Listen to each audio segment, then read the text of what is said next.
Welcome, welcome, welcome to another episode of Wine Down with Kev, the Dream Chaser podcast.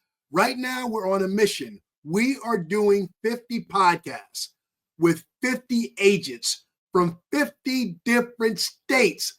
That's right. Crazy. But if it's crazy, that's me.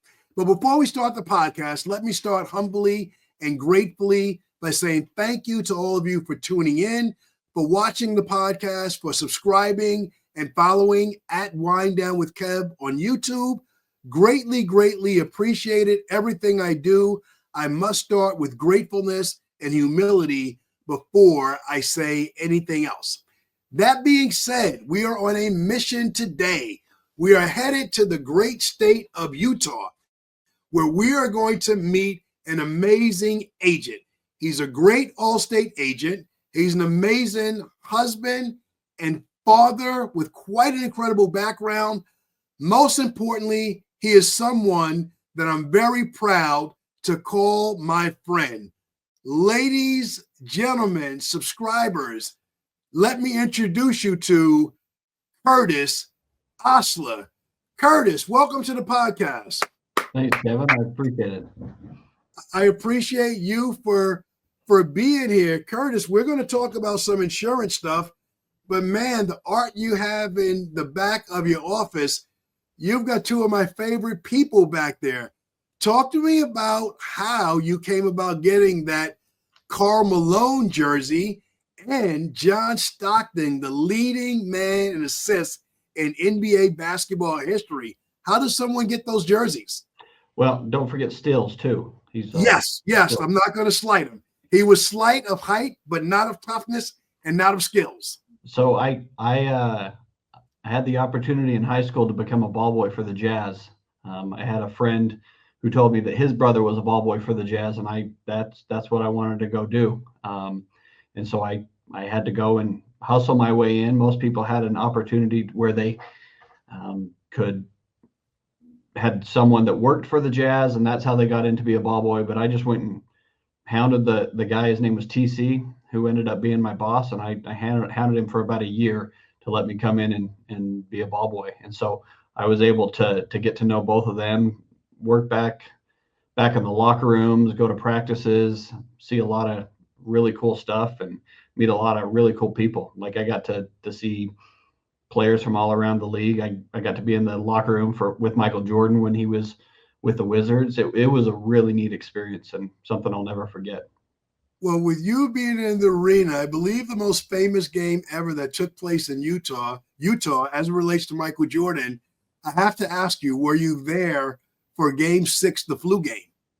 So I was in the building, but I was only 11 or 12 years old.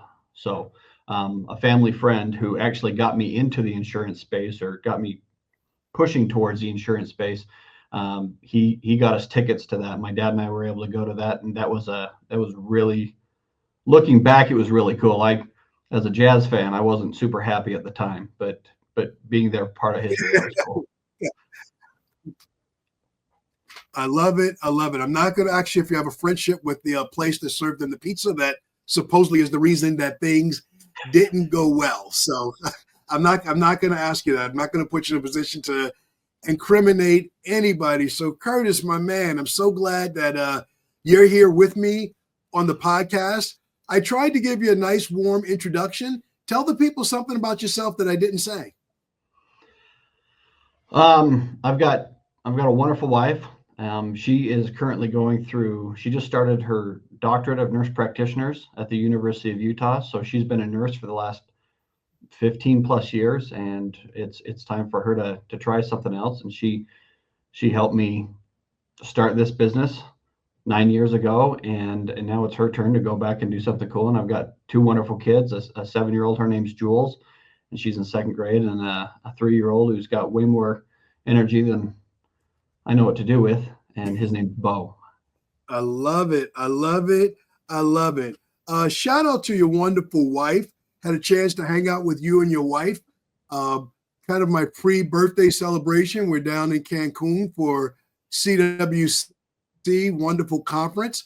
And then my son put together a little bit of boat ride, a yacht ride. You and your wife jump in. We journeyed out there together and just had a really, really good time on the water. But Curtis, I got to say that little yacht ride, that's as far as I go. But you're a real outdoorsman. You get in the water for real, and you do some different things that are a little bit outside of my lane. Talk to me about some of your outdoor activities and things you like to do. So before I started all this, I had the opportunity to hang out with my uncle's friends, and we went river rafting all the time. It was really cool. I've been 12 days rafting through the Grand Canyon, where we pack up a raft and we just floated down the river for 12 days, camping on the side, seeing stuff that you'd never see otherwise. It's just really, really cool. We've been up in the main salmon up in Idaho. That was amazing. It's just really cool. And then all over Utah, like if you're bored in Utah, it's your fault, really, because there's so much to do. Unless you're looking for something to do with the ocean, you can do basically everything you'd want to do in Utah outdoors wise. So Curtis, you're very even keeled like I am, and you say floating down the river like it's easy. But I did a little research before this podcast. You're over 4,100 feet above sea level. So when you say floating down, I'm counting down 4,000 feet. Am I wrong to be paranoid and to think that way? Oh no, you're not going 4,000 feet from here down. I mean, it's pretty steady down. Like the Grand Canyon is 280 miles, right? Because it winds all through the Grand Canyon, and it's a pretty even all the way down. But there's some pretty big drops where sometimes you're going 12 feet waves, and the boat in front of you that's 16 feet, you don't see it as it comes up through the waves. They call it the wave train, and it's better than any roller coaster you could ever want to be on. Yeah, Curtis, you lost me at 12 feet, man. You lost me. That's a little bit more intense for Kev. Kev likes the flatlands here in New York. That's me. That's my Knicks shirt that I'm wearing today. I like a little urban flat ground, but I can enjoy this experience vicariously through your eyes. So thank you for sharing that with us, and sharing that if you're bored in Utah, it's your fault. We're going to talk a little insurance business, and then we're going to come back to some more sports, because that ball boy thing is in your past. But hey, well, let's stay here. You just did some pretty exciting things. You went on the field for Allstate for a major football game this past season. Let's talk about it. Yeah, I was able to get chosen for the BYU Utah game. They like to call it the Holy War here in Utah because of the Mormon rivalry.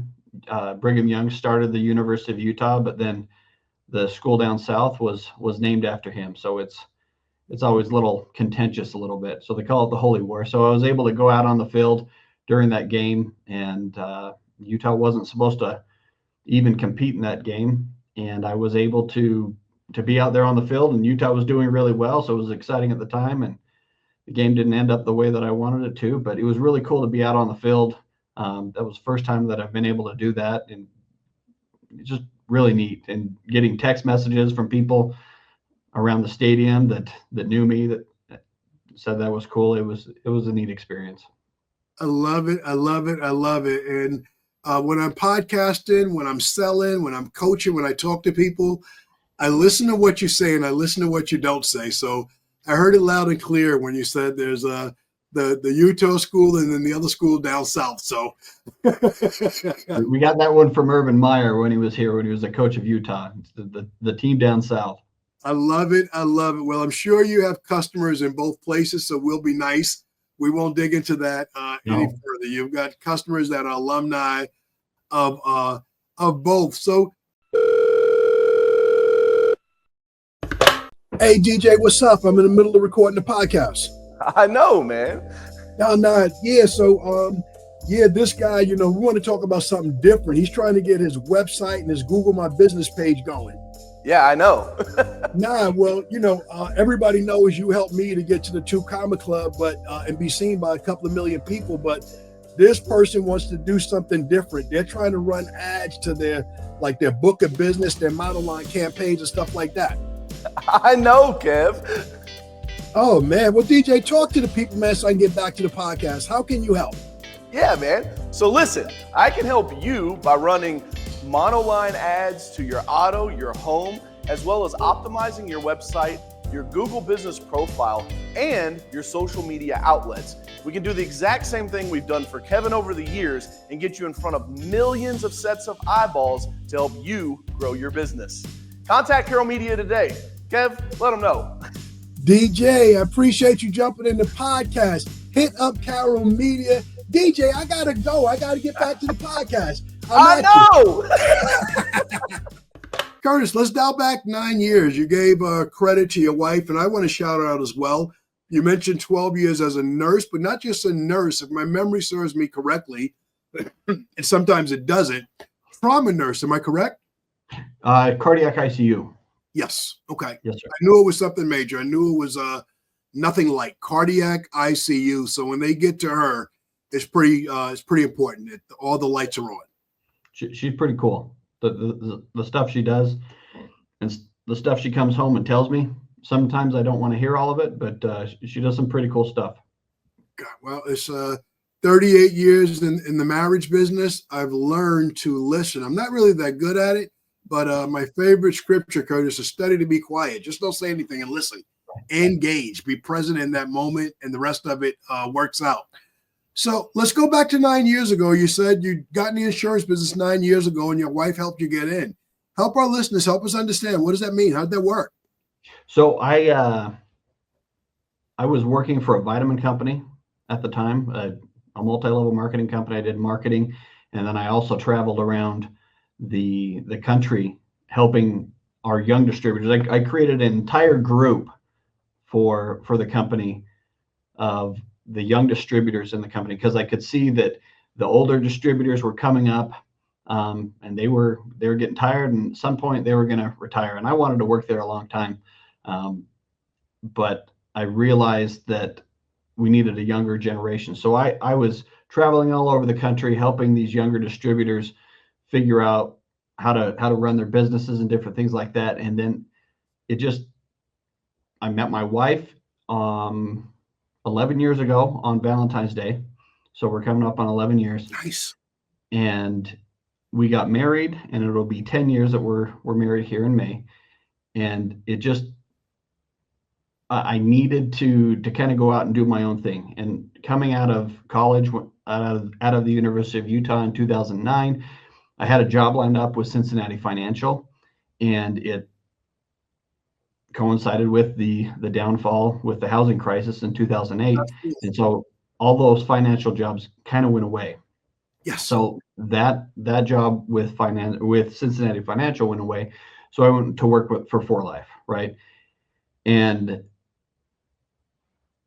while I was there, I learned a lot of great skills, and I'm like, I need to go do my own thing, because I'm teaching all these kids how to run their businesses, but I need to go do my own thing. And so I was looking at a bunch of different opportunities: State Farm, Allstate, Farmers. Wasn't really that big on Farmers, but I was looking at all of the different opportunities, and it worked out that I was able to, someone that I used to date, her sister was an FSL at the time, and she signed me up and got me going. And my wife really is my superpower. I was able to not take a paycheck for 2.5 years, and the opportunity that I had working in the multi-level marketing company, like, helped me set my expectations of that this was going to be a long road, and I needed to have patience, and it was going to work out if I just kept grinding and working every single day to try to get to the goals. I love it. How's it working for you 9 years later? Are you happy with the decision? I am. It was a little hairy there for a while, because I had to. I didn't fully realize what I was getting myself into. So, but if you would have asked me that probably like 6-7 years ago, I would have told you no. But today, 100%, this has been the best thing that I could have done for myself, for my family, and just the freedom that I'm able to have to do what I need to do has just been incredible. I love it. And, a lot of times we spend time talking about the earning opportunities, the money opportunities, the job creation for other people. But freedom is the ultimate goal. Freedom is the ultimate goal for everyone to have the time to choose how you want to spend that time. I think that's the ultimate goal. So, Curtis, how does someone listening to this get into the insurance business in Utah? What do they have to do? Really, you got to take the tests, right? I use Kaplan or ExamFX, and then the really cool thing is, I don't know if this is available in other states, but you can take your tests online. You just have to show that there's no cheating materials in the room with you at the time that you're taking it. But getting into the insurance business, like I said, I tried to get in with State Farm, and they wanted me to have had experience, and I didn't have experience. It's probably a pretty good idea to have experience. I got lucky. I got really lucky to have gotten to where I have without the experience. But I think a lot of that came from the expectations that I had kind of set for myself early on with the multi-level marketing company and different things like that. I love it. I want to go back to how the MLM experience helped you with leadership, but I want to ask the next question that pops in my mind with coming into a new business venture, not as an employee, but as an owner. How is the training and support you received once you became an agent? With Allstate, you mean? Yes. Well, I told you that the gal that signed me up, she was the sister of someone I had dated at the time.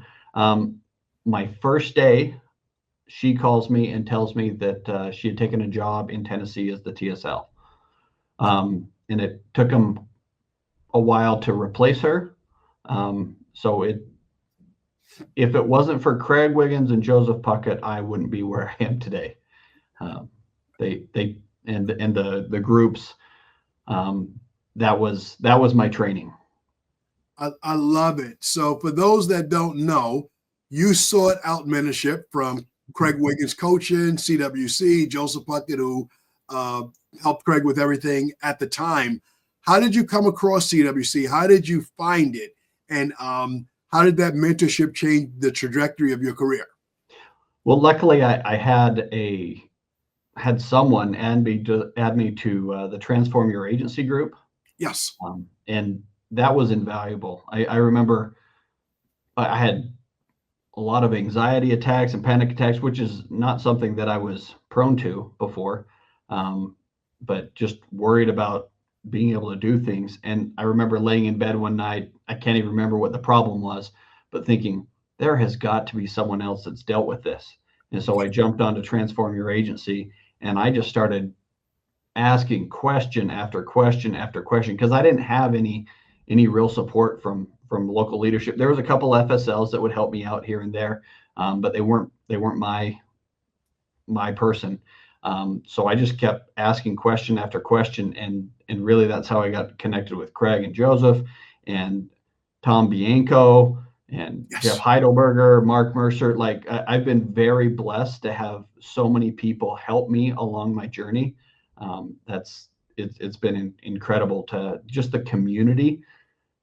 I wouldn't be able to do it if it wasn't for the community.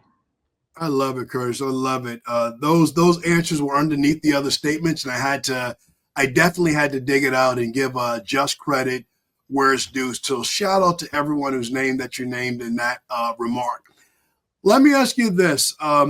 You graduated from college the same year as my son, Kevin, who you hung out with on the yacht in Cancun.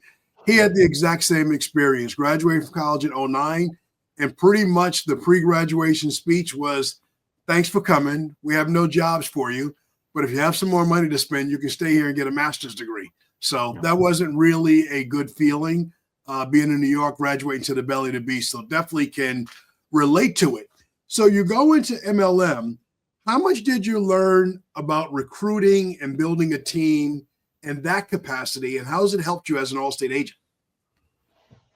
there's so much that I learned from that because I wasn't a multi-level marketer myself. I worked directly for the company. Mhm. My dad was the CFO at the time. So that was my in. Luckily, I had that in during that time. And I was able to start creating training materials for the new distributors that were coming in. I created a whole new distributor kit to Nice. help people on what to do when they come in. And when I came over to insurance, I realized how similar the two were, because really all you're doing is duplicating yourself over and over and over again. And also there's a guy, his name's Eric Worre, and he had this whole CD list. For those of you who don't know what CDs are, right? It's just audio. I'm that old. And a lot of the things that Eric Worre talked about, like getting a mentor, like you've got to have a mentor. And that's why I sought out people like I did, like Craig and Joseph and other people. So that was a big thing. Those are things that I learned that I needed to have to help keep me accountable. But also there was something that Eric Worre, I remember him vividly talking about, that when he first got into the multi-level marketing industry, he went to a convention, and his mentor at the time pulled him aside backstage and said, look at all these people out here. If you want to be the best of the best, look at all these people. Half of them will show up next time, and then half of those people will show up the next time. So if you want to be successful, make sure you're always going to the events every single time, because the people that are successful long term go to those events. The energy that you're going to get at an in-person event is invaluable. That's why I love, like when we went to Cancun, there's stuff that you said in Cancun that I still think about today, that if we were on a Zoom call or something like that in a big group, like it wouldn't come off the same way. And then the relationships you make. So those have been two of the major things that I've taken away from the MLM industry. And again, that's been almost 10 years ago. So, but I don't think without my experience doing that and creating the new distributor kit that I would have been as successful as I was, because I had those expectations that this isn't a get rich quick scheme. No. It's a get rich slow, right? And you've got to be willing to go after the slow dimes, not fast pennies. Man, I love everything that you said. Hey, Ray, what's up? I'm in the middle of shooting a podcast here. Hey, what's going on, man? Nothing, man. I'm talking to a couple of my guys. They're struggling with all this new stuff, man. It's taking them 20, 30 minutes to fill out a quote sheet. That's way too long, man. I think we can help. You sure, man? They're trying to do different stuff. They're trying to do like X-Day campaigns. They're cross-selling. They want to follow with people they meet at networking events. Yeah, well, Canopy Connect, you just send them a link. What is that? You can text it to them. You can put it on your business card as a QR code, scan that up, and all they have to do is click on that link, find their carrier, their insurance carrier, and sign into it. And we're gonna go in and grab all the information you need to get a quote, all their policy information, their deck pages, drivers, vehicles, and enrich that with property data. We get all that stuff, right? So you don't have to spend 30 minutes on the call. It's all easy. Well, shut the front door. Enough said. Guys, you heard it right here. Stop going old school. Use Canopy Connect. Thanks, Ray. I got to get back to the podcast. You got it. See you. Man, I love it. I had some notes where I was going to jump in, but let me go here. I love that he said for you to get a mentor. Definitely something I live by, practice by faith. But you said something else. You said go to the events. So many times we get into a mind space that I didn't win the gold, platinum, or the silver trophy that the company encouraged. And I'm speaking all age, not just Allstate. Right. The audience is a lot of people that I get down and out on myself. But the beauty of CWC, Texas Leaders Forum, Midwest Forum, all these other forums that are out there. It puts you in a room with other agents. You expand your network, and you get to feel better. And I tell you, I'll tell anybody that goes, whenever I have a chance to speak on stage, to try to leave with a couple of things.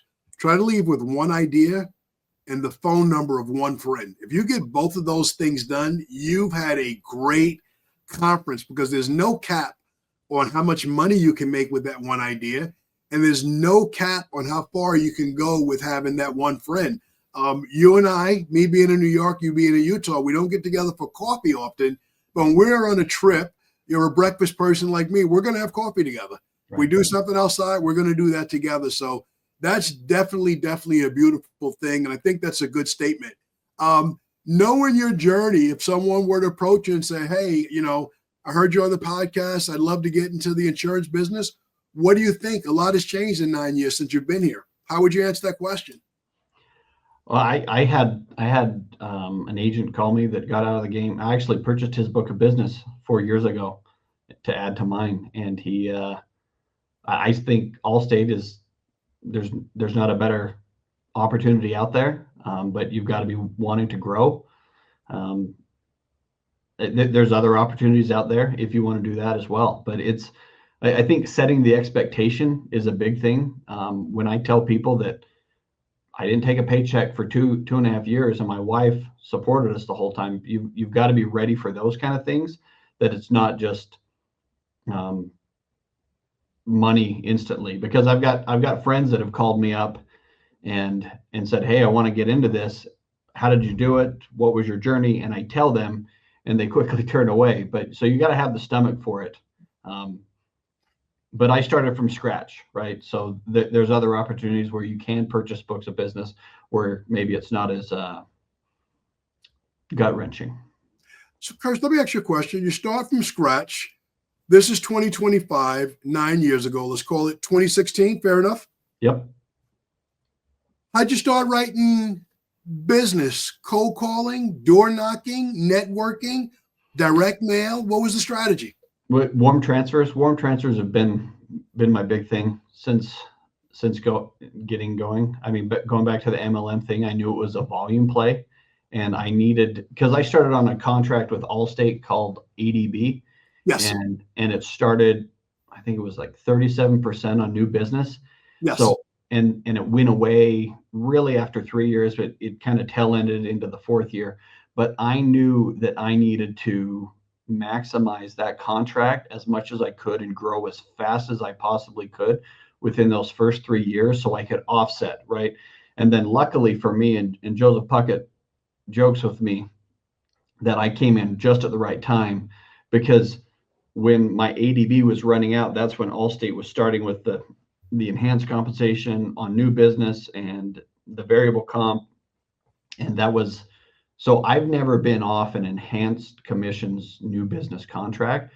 So I've been able to continue. I've never had to like shift my mindset away from that. I've never been on a 10 and 10 or a 9 and 9 contract. Does that make sense? It makes a lot of sense. You came in new business driven, and you're still new business driven. Talk about your staff. How many people do you have on your team? Is everybody in office or some remote?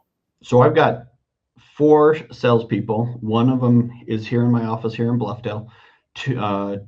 One is in Southern Utah, and then I've got one in Texas and one in Oklahoma. And then I've got 2 service people in office, and then I have 2 telemarketers with team hired.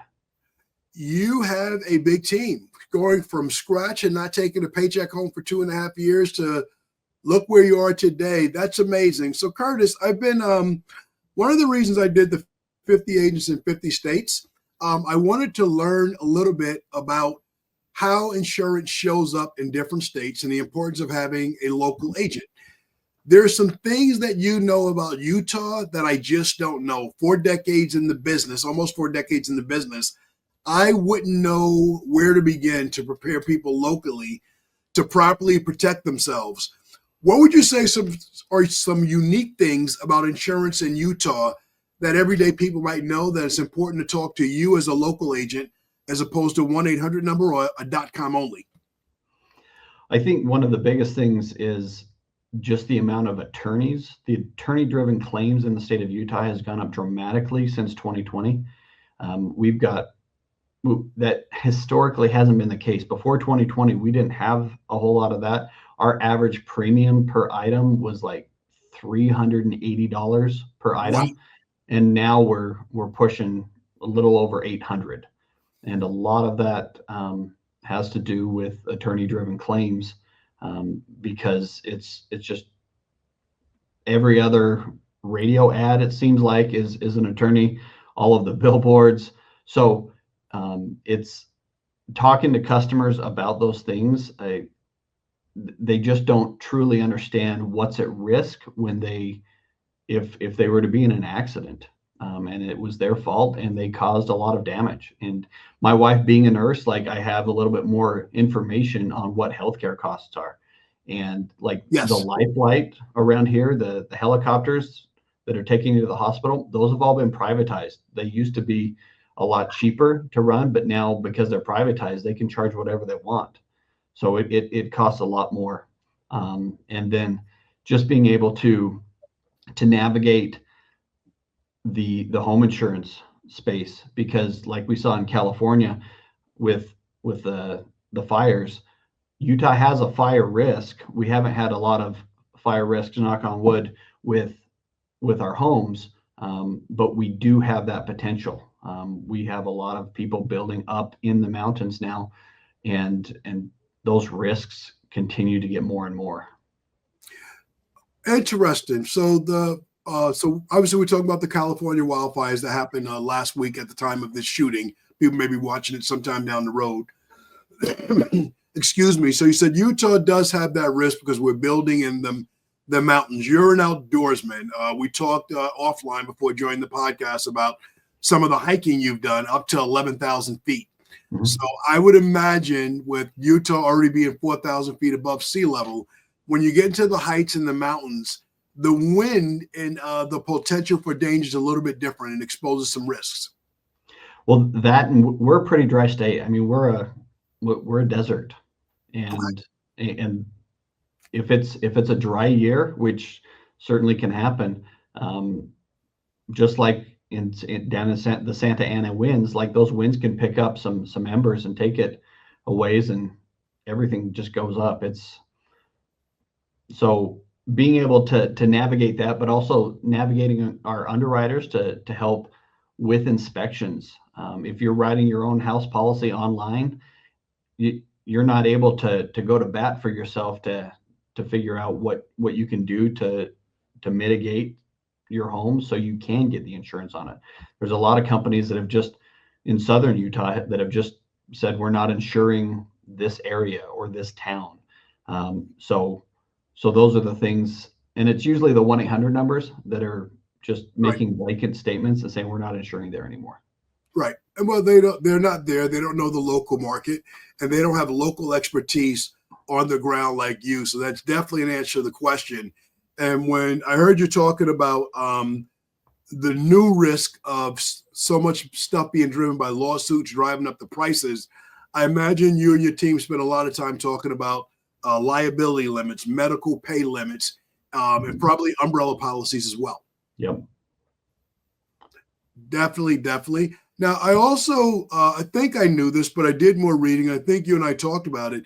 There's a lot of big major companies based in Utah, and then a lot of high net worth people that choose to live there because it's such a desirable state and a favorable environment. So your clientele has a different exposure and definitely needs that local advice and protection from you.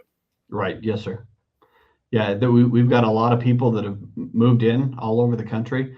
And like we've got Post Malone. Post Malone came here on a tour, and he just never left. He's had Raising Cane's go in. He's got his own franchise of Raising Cane's and loves it here. And we've got more and more really high net worth people coming in and buying up the houses up in the Park City area. So I need to use one of my timeouts. What are Raising Cane's? Raising Cane's is a chicken strip joint. It's big down in Texas area. Okay. So they've just recently made it over to Utah. They're not my favorite. My wife really doesn't like them. So not a lot of flavor in the chicken, but Post Malone likes them, I guess. Hey, Post Malone's a big voice. He likes it. He's all over. I can see the franchises doing well. I can definitely see that happening. Well, let me ask you this real quick, Kevin. Do you know where the first KFC was started at? I don't know where it was started. I know the backstory. I know that he faced hundreds of no's. I know that Colonel Sanders started many years late in his career. Tell me it's Utah. Is that correct? 39th South and State Street at the Harmon's Cafe. So the guy who gave Colonel Sanders a start was Mr. Harmon on State Street. And my grandparents would talk they talk about how they would drive over an hour on State Street before the freeway was in, just to come up and see get the rolls. My grandma would talk about the rolls that you could get at the Harmon's Cafe, and that's where the first KFC was. Well, shout out to Colonel Sanders for accepting all that rejection and sticking to it until he got to State Street in the corner there, and someone said yes. No different than us. No matter how hard we work, we're looking for one friendly yes. Well, Curtis, we've had a great conversation here today. One thing I forgot to ask you, we talked a lot of insurance. Talk about the community. We talk sports, we talk insurance. Tell me some things that you and your agency are involved in outside of the day-to-day insurance business. We're just trying to, we're local here in Utah. I'm sorry, in Bluffdale, Utah. We don't have a lot of interactions around us right now. My kids are really little, and with my wife in grad school, I haven't had a chance to really break out. But there is a charity down the road that someone that I went to high school with. It's called the Single Parent Project that I've been involved with a little bit. Just involved in the local churches, just not a ton of the community, and not as much as I probably should be, but that's something that I need to work on, Kevin. 2025, take some of that helping hands, grant money, give it to those single parents. And as your kids begin to enroll in activities, I want you to get out of the office and sign up to coach their teams, even if you're not good at whatever they want to do. They'll force you to get out of the office and spend some time with them. Curtis, any closing comments, anything you want to share with the people, anything that I didn't ask that you'd like to share? No, I think just really grateful for the opportunity to be on with you. Thanks for choosing me to be your Utah agent. Well, thank you. I appreciate it. Thank you for being here. You're absolutely great. Ladies and gentlemen, Curtis Osler. Thanks, Kevin.